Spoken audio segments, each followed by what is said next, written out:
E aí galera, no vídeo de aula de hoje eu vou falar para vocês sobre o imposto de importação. Então, pelo simples nome, o imposto de importação já dá para saber que significa a entrada de mercadorias no nosso território nacional. E o imposto de importação é como se fosse uma tarifa alfandegária, ou seja, são taxas cobradas pelos governos de determinadas regiões em cima das mercadorias que entram e saem de seus territórios. E o imposto de importação, ele é instituído com a entrada de produtos em nosso território nacional. E eles também são cobrados através da alfândega ou por meio da repartição pública, que são responsáveis pelo registro das mercadorias que são importadas e exportadas de seus territórios. Agora eu vou explicar para vocês sobre a base de cálculo, mais ou menos de como é feito essa contabilização, entre aspas, porque a contabilização vai ficar para mais tarde. Então, a base de cálculo ela é realizada através do valor aduaneiro, representada pela sigla VA, e pelo imposto de importação, o valor que vai ser disponibilizado, que é representado pela sigla II. Então, eu vou somar esses dois valores e vai dar, vamos supor, um exemplo aqui, de R$ 5.750. Nesse valor, eu vou descontar a alíquota, ou seja, a taxa do IPI, que vai ser o valor que eles vão disponibilizar, que eu coloquei de 1%. Então, eu vou vir aqui nesse valor da soma e vou descontar 1% desse valor e vai dar o resultado final do pagamento da contagem do tributo, que vai dar exatamente R$ 57,50. Então, anteriormente eu havia explicado sobre a base de cálculo e durante a explicação eu falei uma palavra diferente, que no caso foi as alíquotas. E para ficar mais claro, eu vou explicar do que se trata, o que é essa alíquota. Então, a alíquota ela é uma taxa cobrada que pode ser tanto fixo quanto variável, dependendo da localidade da sua mercadoria, ou seja, dependendo do território da sua mercadoria. E a alíquota do imposto de importação, ela vai de 0 até 35%. E para verificar essa alíquota, você precisa conhecer o NCM, que é a nomenclatura comum do Mercosul, que são um conjunto de 8 dígitos que serve para classificar a sua mercadoria. E a NCM, assim como a alíquota, ela também pode ser consultada em uma tabela de tarifa externa, ou seja, a TEC. E eu trouxe 3 exemplos aqui de alíquotas do imposto de importação que eu vou explicar mais ou menos para vocês. Então, primeiro exemplo, eu trouxe o PIS, que é o Programa de Integração Social. Ele tem a alíquota de 1,65% e isso vai variar da mercadoria, ou seja, a maioria das mercadorias tem essa alíquota aqui. CONFINS, que é a contribuição para os fins sociais, contém a alíquota de 76%. E por fim tem o ICMS, que é o Imposto sobre Circulação de Mercadorias e Serviços, que traz a alíquota que vai variar. Essa daqui varia mesmo, de 7% e 25%, dependendo sempre do território da sua mercadoria. Agora eu vou falar para vocês sobre a função desse imposto de importação. Então, a função do imposto de importação, ele é puramente econômica e regulatória.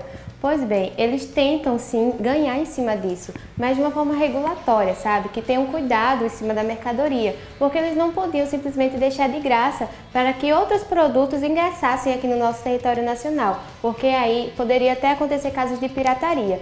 Então, por isso, a Constituição previu que esse imposto não precisava obedecer o princípio da anterioridade, sabe? Ele poderia sim modificar o valor da sua alíquota, pois a alíquota, como eu já tinha explicado antes, ele pode ser um valor ou fixo ou um valor não fixo, ele pode ser variável. Então, a Constituição previu que esse imposto também fosse variar de acordo com sua alíquota. E por fim, eu vou falar sobre o fato gerador do imposto de importação, que é uma coisa bem óbvia, já que é um imposto de importação, nós já sabemos que é quando ocorre com a entrada de produtos estrangeiros em nosso território nacional. Então, o que vai fazer gerar esse fato é quando mercadorias vêm de outros países e ingressam em nosso território. Então, na parte da contabilização dos produtos oriundos ou no mercado externo, que é justamente os produtos originados de uma determinada região, assim como no mercado interno, eles devem ser considerados como custos, todos os gastos que ocorrem, que é para poderem serem colocados na disposição da empresa, desde a saída do fornecedor até o desembaraço aduaneiro. E os valores como fretes, comissões, seguros, impostos, recuperáveis e taxas aduaneiras são considerados como os gastos dos produtos importados. Os impostos recuperáveis são sempre contabilizados no grupo de impostos a recuperar no ativo circulante e não é integrado no valor do custo. e todos os gastos incorridos na importação serão sempre agregados em uma conta específica, que é chamada importação em andamento, e é lá onde vai ser realizada a baixa data do desembaraço e transferida para a conta de estoques ou de imobilizado. E lembre que todo o processo de importação tem que ser registrado contabilmente na data em que acontecem os fatos, obedecendo sempre o princípio da competência e na moeda corrente nacional. E a conversão da moeda estrangeira em moeda nacional é realizada pela taxa do dia do desembaraço. Então, eu trouxe aqui um exemplo de contabilização do imposto de importação. Então, pela aquisição do bem, pelo pagamento da fatura do fornecedor, você vai debitar primeiro a importação em andamento, que se encontra no ativo circulante, e os fornecedores estrangeiros, que é no passivo circulante. Depois, pelo registro dos valores relativos do ICMS ou IPI recuperáveis, você vai debitar o IPI a recuperar, que também vai estar no ativo circulante, debita também o ICMS a recuperar, que também vai estar no ativo circulante, e credita caixa ou banco conta movimento, que também vai estar no ativo circulante. E pela transferência do saldo da conta, a importação em andamento, para a conta definitiva, a face da entrada dessas mercadorias ou matérias-primas no estabelecimento, você vai precisar primeiro debitar o estoque e depois vai creditar a importação em andamento. E nessa etapa, todas também vão se encontrar no ativo circulante. E para o reconhecimento da variação cambial sobre a dívida, a entrada e data do desembaraço e a data do pagamento deverá sempre haver o controle da variação ativa ou passiva, conforme a taxa de câmbio da moeda registrada da DI. Então, você também vai ter que debitar a variação cambial passiva, que vai estar nas contas de resultados, e vai creditar os fornecedores estrangeiros, que vai se encontrar no passivo circulante. Ou então você pode escolher debitar os fornecedores estrangeiros no passivo circulante e creditar a variação cambial ativa, que vai estar encontrada nas contas de resultados. E, por fim, a variação cambial será sempre a diferença entre o valor registrado do DI convertido em reais do valor da DI, multiplicado sempre pela taxa do último dia de cada mês.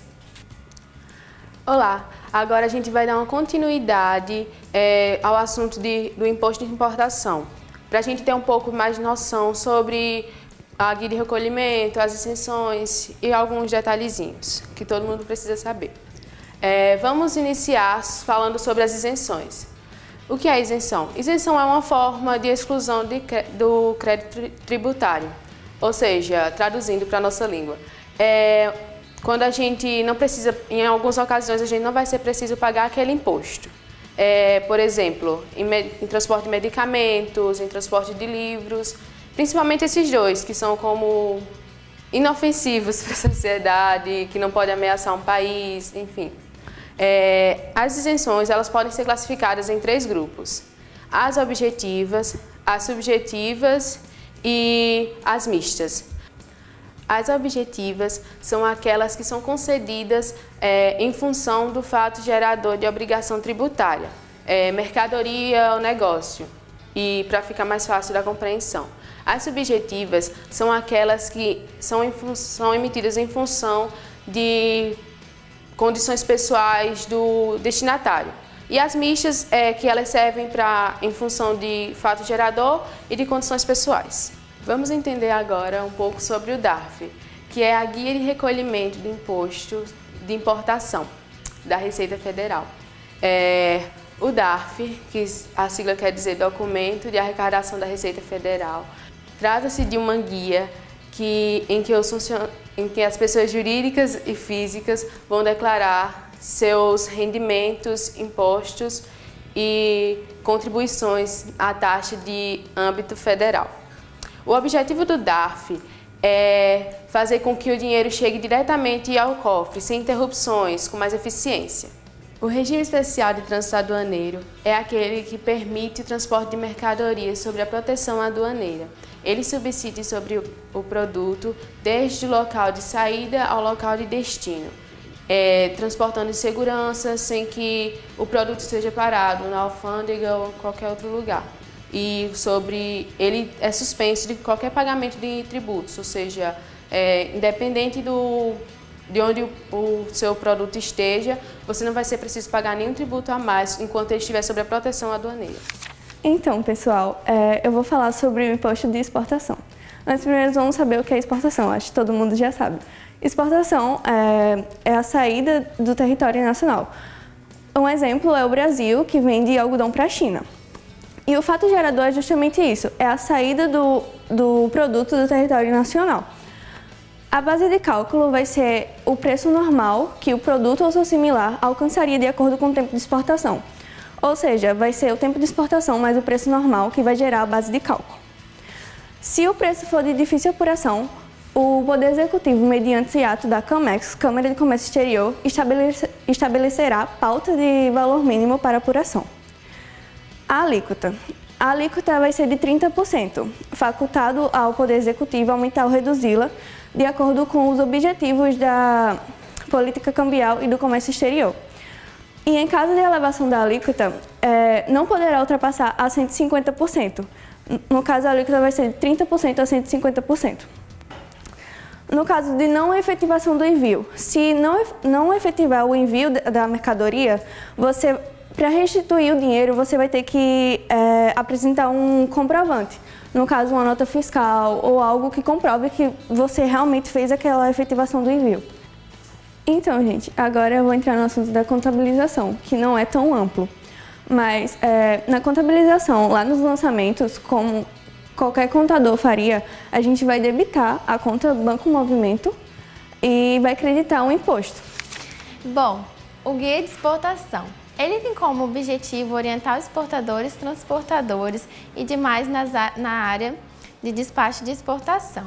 Aqui no site do Siscomex, ele é possível consultar os roteiros de procedimento para todas as etapas do despacho, pesquisar a legislação aplicável por assunto-chave, verificar a sequência de comandos. Bom, atualmente existem 3 produtos que são sujeitos ao imposto de exportação. Eles são os cigarros com alíquota de 150% na América Central e América do Norte, inclusive o Caribe na América Central. Couros e pele com 9%, com alíquota de 9%. Armas e munições com 150% de alíquota, principalmente no Caribe e na América do Sul, exceto Equador e Argentina. Além disso, no Brasil tem uma gama de produtos que tem alíquota zero.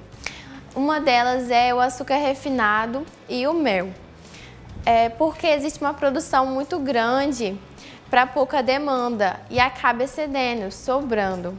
A lei ainda fala que pode ser modificado pelo CAMEX, que é a Câmara do Mercado Exterior, e pode ser modificado por eles, mas a alíquota tem que ser no máximo 150%.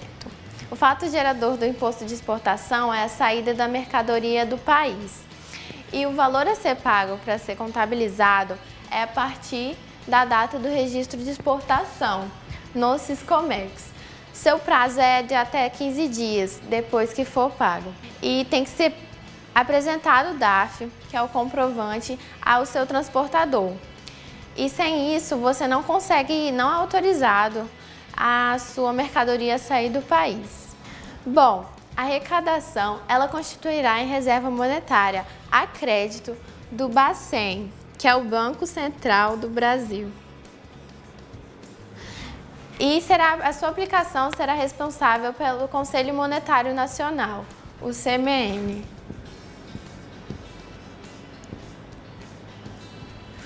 E ele vai decidir qual aplicação que vai ser.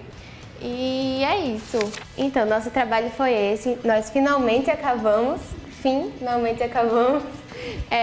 o nosso trabalho deu um certo trabalho, mas nós gostamos muito e também gostaríamos de agradecer ao professor Marcílio, né, que nos deu a oportunidade de estar aqui agora, ter passado pela dor de cabeça que passamos para poder fazer o trabalho, mas tudo isso valeu a pena e também rendeu muita aprendizagem. E eu agradeço muito pela oportunidade que o senhor nos deu e eu espero muito que vocês tenham gostado da nossa apresentação e que tirem uma boa nota com nossa videoaula. Então, para mais informações, você pode entrar no site da Receita Federal, que vai estar passando aqui embaixo, ou no site do Planalto. Você vai saber tudo sobre imposto de importação, de exportação e muito mais.